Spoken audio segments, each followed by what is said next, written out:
Jean-Claude ne voulait pas du pouvoir. Dans cette vidéo, nous allons découvrir comment Jean-Claude Duvalier est devenu président malgré lui. Nous sommes en 1970 et Jean-Claude raconte. Un jour de novembre 1970, je fus convoqué dans le bureau de mon père. L'illustre Hervé Boyer, ancien ministre des Finances, était présent, accompagné du major Claude Raymond et de son frère, le diplomate Adrien Raymond. C'est alors que mon père annonça sa décision concernant sa succession. Il déclara solennellement « Le moment est venu pour moi de te transmettre le flambeau ». Sur le champ, je répliquai « Écoute, papa, je ne le veux pas, et sache que je n'ai jamais donné mon accord. Même si vous le présentiez sur un plateau de diamants, je refuserais ce pouvoir. » Juste après, j'ai quitté le bureau précipitamment pour trouver refuge sur la terrasse.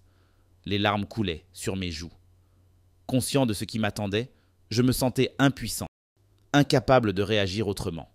Pendant ce temps, les lettres d'adhésion affluaient de toutes parts, chacun guettant avec impatience la réponse de l'éventuel successeur. Au plus profond de mon être, je pressentais qu'il m'était impossible de refuser. Pourquoi donc? Parce que l'avenir du pays était en jeu. Il importait de prévenir tout embrasement, de ne pas tout précipiter dans une impasse. C'est ainsi que je me résolus à accepter. Naturellement, j'ai pris mon temps pour répliquer. Il a dû patienter pendant plus de 10 jours. Finalement, j'ai déclaré que je n'étais pas captivé par son offre. En réponse, il a dépêché des émissaires pour me convaincre de sa proposition. Il y eut un instant où je me suis retrouvé irrémédiablement convaincu, sans possibilité de dire non. Les détails de cet instant m'échappent, mais je crois que cela s'est produit vers la fin de novembre 1970, ou peut-être en décembre. Imaginez-vous à ma position. À l'âge tendre de 18 ans, j'avais déjà traversé une myriade d'expériences, aux côtés de mes sœurs, observant de près les diverses interactions des collaborateurs de mon père. Toutes les personnes qui l'entouraient l'avaient abandonné, en plus de ses nombreux différends avec les communistes. On peut comprendre l'hésitation du jeune Baby Doc. Il n'était qu'un adolescent qui voulait grandir avec un peu de normalité, de faire des expériences convenables à son âge comme tous les autres jeunes de sa génération. Mais le destin a voulu autrement. Cependant, face à cette situation, je me suis rendu compte que je ne pouvais pas rester les bras croisés en laissant mes concitoyens dans une telle vulnérabilité. Il était indéniable que je manquais de préparation. Aucune expérience militante au sein d'un parti politique, aucune expérience dans la gestion des affaires de l'État.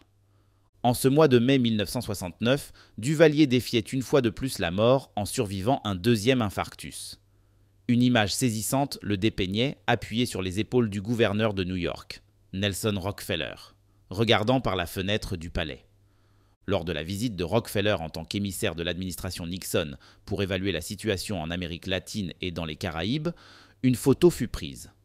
En tant que médecin expérimenté, Duvalier était conscient de l'écoulement inexorable du temps. Il mesurait toute l'importance de la présence de Rockefeller, dont le nom et l'influence pourraient en persuader les autorités de Washington de rétablir l'aide économique, ce qu'il réussit à faire. Mais quelle astuce François Duvalier a dû utiliser pour imposer son fils de 18 ans au pouvoir? Cette séquence de l'histoire témoigne soit de l'intelligence politique ou de la perfidie de Papa Doc. En plein cœur de l'année 1969, Duvalier a pris l'initiative d'appeler en personne le notaire Ernst Havin. Son objectif, trouver un moyen légal pour conférer à Jean-Claude, né un 3 juillet 1952 et encore mineur jusqu'en 1973, tous les privilèges d'un adulte aux yeux de la loi. En affranchissant Jean-Claude de l'emprise parentale, il aspirait à le remettre le pouvoir de décider seul de toutes les facettes de son existence. L'année d'après, Nicole, la fille de Duvalier, a pris l'initiative d'appeler le chef de la Cour de cassation et Ernst Havin pour organiser une rencontre avec Duvalier. À nouveau, ces deux spécialistes ont exposé à Duvalier le seul moyen pour que son fils puisse jouir de ses droits d'adulte, lui permettant ainsi d'agir en toute liberté et de prendre des décisions en son nom. Cette procédure est communément appelée émancipation légale en français. Rien de sorcier pour y parvenir. Il suffisait de faire appel au juge de paix de la section Est, le palais national se trouvant sous sa juridiction. Duvalier, loin de décliner l'invitation, fut habilement persuadé par leur argumentation. Lorsque le juge de paix arriva, submergé par l'émotion de sa convocation, il oublia momentanément les formalités légales requises. C'est alors que le notaire Havin prit les rênes et dicta le contenu du document. Face à l'absence d'initiative financière, c'est finalement Havin qui déboursa les 100 gourdes nécessaires à l'enregistrement. Ainsi, à seulement 19 ans, Jean-Claude Duvalier fut déclaré émancipé, la loi le considérant désormais comme un adulte à part entière. Pendant ce temps, la santé de Papa Doc continuait de se détériorer. Duvalier ne voulait pas rendre l'âme sans avoir réalisé son dernier coup politique. Il était tard, il était très tard, donc il fallait racheter le temps. En ce mois de novembre 1970, Marie-Denise et Max Dominique débarquèrent à Paris en compagnie d'une équipe de médecins français.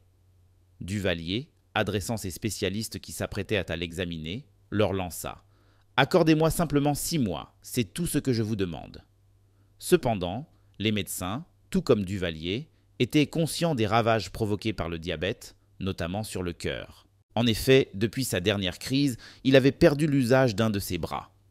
Malgré sa vulnérabilité apparente, il avait minutieusement orchestré chaque détail en vue de transmettre le pouvoir. Rien n'avait été laissé au hasard. C'était sa dernière pirouette. Il sélectionna avec soin un cercle restreint de fidèles duvalieristes, attribuant à chacun un rôle spécifique à jouer. Jean-Claude relate comment, juste avant la cérémonie solennelle de passation de pouvoir, Duvalier convia dans le palais ses plus fidèles collaborateurs, Cambronne, Luc Désir, le colonel Joachim Le Breton. Il leur demanda de parapher le document politique, me désignant comme successeur. Leur réticence était palpable.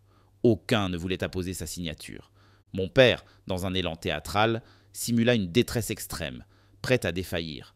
Pris de panique à l'idée qu'ils puissent être victimes d'une attaque, ils se précipitèrent pour parapher les documents. Mon père se retourna vers moi, un sourire complice aux lèvres, laissant entendre que sa performance avait bel et bien trompé son auditoire. La validation de ce manifeste politique scellait le destin de plusieurs adeptes de la secte des partisans. À ce moment-là, une douzaine d'individus étaient déjà en lice. Ce n'était pas uniquement Clovis Désinor, mais également Hervé Boyer et quelques autres. Mon père espérait me léguer le pouvoir en imaginant que tous ces individus se rallieraient à moi. Personne n'y croyait. Un jour, ma sœur Nicole posa la question fatidique. « Croyez-vous en la capacité de Jean-Claude à réussir un jour ?» Sans la moindre hésitation, la réponse fusait. « Oui, il en a la capacité. » Le député Luckner Cambronne, le général Claude Raymond, son frère Adrien Raymond, ainsi que Fritz Toto Cinéas, étaient les maillons de l'équipe chargés de mettre en place la passation de pouvoir. Face à la contrainte posée par l'âge du nouveau président, seulement 19 ans au lieu des 40 requis, ils se virent dans l'obligation de retoucher la Constitution. De plus, l'organisation d'un référendum s'imposa pour témoigner du soutien clair de la population. Même sur son lit de mort, Duvalier était redoutable. Pour le prouver, Jean-Claude Duvalier raconte un incident qui s'est produit le 18 octobre de la même année. Le 18 octobre, lors de la journée dédiée à l'armée, Jean-Claude a remplacé son père sur la tribune pour superviser le défilé militaire traditionnel. Son père, surnommé Papa Doc, observait depuis le lointain balcon, fier de voir son fils tirer son premier coup de canon. Par la suite, dans le salon vert du palais, Jean-Claude a remis des décorations à plusieurs officiers de l'armée. Il relate avec émotion. « Mon père observait la cérémonie à travers un écran de télévision sécurisé. C'est ainsi qu'il a pu constater que le chef d'état-major, Gérard Constant, avait pris délicatement la décoration de ma main pour la fixer lui-même sur sa poitrine. » Ce fut la dernière apparition en public de Constant. Choqué, Duvalier décida de le mettre à la retraite et nomma Claude Raymond comme nouveau chef de l'armée. Dans les pages du Nouveau Monde, le journal de Gérard de Catalogne, les récits foisonnaient sur les exploits et les péripéties de Jean-Claude Duvalier, tandis que les ondes de la radio gouvernementale chuchotaient sur son inscription à la faculté de droit. En marge de ces nouvelles, un éditorial signé de la plume de Gérard de Catalogne vantait les mérites d'avoir un jeune président tel que lui, prêt à prendre les rênes du pouvoir. Dans un élan de louange, il fut décidé que la visite de Jean-Claude au barrage de Péligre serait des plus appropriées, afin qu'il puisse rendre compte des avancées dans la construction de la centrale hydroélectrique. Un samedi, je partis pour Péligre en compagnie d'une bande de motards. À mon arrivée, l'officier de police m'informa que mon père avait expressément demandé un accueil en grande pompe. Contraint de me plier à cette demande, je me retrouvai ainsi honoré. Le lundi suivant, le Nouveau Monde fit paraître en une un titre imposant. La Révolution, une histoire qui perdure. Lorsque Jean-Claude se rendait à la faculté de droit, sa voiture orange attirait tous les regards, ne passant certainement pas inaperçue. Ses anciens camarades de classe, réunis en un faisceau de soutien et de célébration pour l'année écoulée, étaient tous présents à une grande fête à l'hôtel El Rancho à Pétionville. Le tour était joué. Le moment était venu pour Duvalier de présenter son chef-d'œuvre politique à la nation. Pour ce faire, il choisit une date solennelle, le jour des aïeux. Le 2 janvier 1971, Duvalier adresse un ultime message à la nation lors de son discours d'adieu. Il commence par dénoncer avec véhémence ceux qui espéraient secrètement une crise gouvernementale, pensant ainsi pouvoir concrétiser leurs ambitions, ignorant ses constantes déclarations sur ma confiance en la jeunesse. Il évoqua César Auguste, qui a pris les rênes du pouvoir à Rome à seulement 19 ans, marquant ainsi le début d'une ère qui porte désormais son nom, le siècle d'Auguste. Duvalier affirme qu'il jouera un rôle actif dans le choix de son futur successeur et dans toutes les actions à venir. Il promet de le conseiller aussi longtemps que possible, assurant ainsi la continuité incontestée de la révolution duvalieriste, une révolution qui perdure sans faille. François Duvalier était un dictateur légaliste. Il inscrivait souvent ses décisions dans des actes légaux. Alors, pour entériner le choix de son successeur et donner à son action une certaine légalité, il fallait une révision constitutionnelle. C'était Luckner Cambronne qui fut chargé de cette tâche.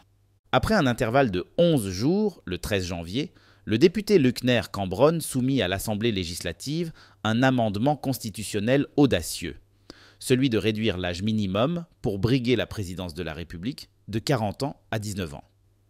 Cambronne s'exclame « Quelle opportunité pour le peuple haïtien, voir un Duvalier succéder à un autre Duvalier.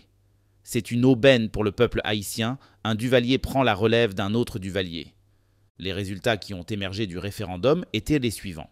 Oui s'est vu attribuer 2391 917 votes, un vote non et 2 votes blancs. Il convient de noter que le terme « oui » était préimprimé sur tous les bulletins de vote. De nombreuses affiches ont fleuri, arborant l'image de Jean-Claude accompagné du message suivant. « Voici votre guide, tel que je vous l'avais annoncé dans mon message du 2 janvier 1971. » Le 22 janvier 1971, seulement 2 jours après la publication de l'amendement permettant à Jean-Claude d'accéder au pouvoir, le palais a été le théâtre d'une célébration grandiose. Toutes les figures duvalieristes de marque étaient là, qu'ils soient ministres, militaires ou macoutes. Gérard de Catalogne, dans son journal Le Nouveau Monde, a peint avec passion la foule animée et l'émotion palpable parmi les membres de la famille réunis. Le bon docteur François Duvalier, en sa qualité de président éternel de notre chère République, a exercé son droit, tel que prévu par les articles 100 et 101 de la Constitution révisée de 1964, de nommer son héritier. C'est ainsi qu'il a porté son choix sur le citoyen Jean-Claude Duvalier pour lui succéder à la tête de l'État à vie, en accord avec l'article 102. Le 2 février, la ville brillait des affiches de Duvalier, le montrant posant sa main sur l'épaule de Jean-Claude, accompagné de ces mots énigmatiques « Celui que j'ai élu ». Les médias internationaux étaient également de la partie. Des images du jeune homme de 19 ans, couronné président à vie en Haïti, un séducteur insouciant surnommé Bébé Doc, étaient affichées partout. Quelle ironie! Le carnaval de cette année-là célébrait la poursuite de l'esprit révolutionnaire duvalieriste et a accordé une récompense de 1 000 $ américains pour le meringue le plus magnifique, baptisé « La jeunesse haïtienne en éclat ». Le 16 avril 1971, une marée de paysans, soit environ 60 000 âmes, fut embarquée à bord de camions en direction de la capitale, depuis les confins les plus reculés du pays. C'était lors du 64e anniversaire de la venue au monde de Papa Doc. Tout au long du trajet, on pouvait entendre résonner leur voix entonnant « Papa Doc, à jamais ». C'est finalement Jean-Claude qui s'est montré sur le balcon présidentiel, prenant la place de son père. Il a dirigé son index vers le bas pour saluer la foule qui dansait sur la pelouse derrière les barrières métalliques vertes. Puis, d'un geste ample de sa main droite, il a fermé son poing avant de lever ses 2 bras en l'air. Les hommes vêtus du bleu foncé des VSN, les soldats de l'escorte présidentielle et les camarades de la caserne Dessalines se sont rassemblés en rang serré pour lui témoigner leur respect. Par mesure de précaution, ils ont mis en place des canons anti-aériens au charme rétro de 37 mm, des mitraillettes Bofix ornées de motifs croisés en collaboration avec l'équipe de surveillance de l'État. Le colonel Gracia Jacques a positionné Jean-Claude à sa gauche, pendant que le brigadier général Claude Raymond, à la tête de l'état-major, se trouvait à sa droite, aux côtés du colonel Claude Breton, responsable des casernes, et de Franck Romain, en charge de la police. Leur mission, veiller à la parfaite transmission du pouvoir. Le 29 janvier 1971, le Nouveau Monde a dévoilé une lettre touchante de Jean-Claude à son père, dans laquelle il exprime son accord. Il est louable de chercher à prévenir les conflits internes qui pourraient diviser notre nation. Les exilés, après des années d'attente, ont été pris au dépourvu par les développements des négociations avec Washington, l'OEA et le département d'État. Autrefois fervents désireux de la chute de Duvalier, ils expriment désormais leur soulagement face à l'évitement d'une crise imminente. Leur principale préoccupation était désormais de rentrer en communication avec Jean-Claude et sa bande, afin de percer à jour leurs intentions. Prêts à user de mensonges, persuadés qu'ils pourraient lui vendre les vertus de la démocratie. Ils réalisaient enfin leur erreur, anticipant les déceptions qui les guettaient dans la froide réalité de l'immuable impassibilité qui régnait déjà sur le pays. En ce début d'année 1971, un souvenir bien particulier hantait l'esprit de Jean-Claude. Son père l'avait interpellé un jour en ces termes. « N'oublie pas, mon garçon, le concept de gouvernement parallèle ne fait pas partie de nos options. » Puis, lors d'une autre occasion, à la sortie de l'école, son père l'avait rappelé à l'ordre de manière cinglante. « Si tu oses remettre en question ton autorité, dans un délai de 8 jours, tu perdras tout pouvoir de décision. » Au lieu de 8 jours, le règne de Jean-Claude Duvalier a duré 14 ans. Une victoire peut-être pour les Duvalier, mais certainement une défaite pour le pays.